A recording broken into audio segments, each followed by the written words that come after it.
ગોંડલ ખાતે પ્રથમવાર તુલસી વિવાહનું ધારાસભ્યના પરિવાર દ્વારા આયોજન। ધારાસભ્ય ગીતાબા તથા પૂર્વ ધારાસભ્ય જયરાજસિંહ જાડેજા તથા ગણેશભાઈ જાડેજા પરિવાર દ્વારા ભગવાન શ્રી ઠાકોરજી વિવાહનો અલૌકિક અવસર। આજે સવારે ધારાસભ્યના નિવાસસ્થાને તુલસી માતાની મંડપ વિધિ કરવામાં આવી હતી।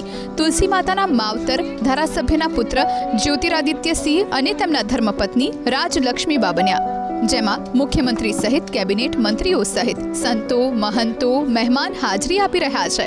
રાત્રે કોલેજ ચોક સંગ્રામ વાછરા ગામના સરપંચના નિવાસસ્થાનેથી જાન પ્રસ્થાન થયું।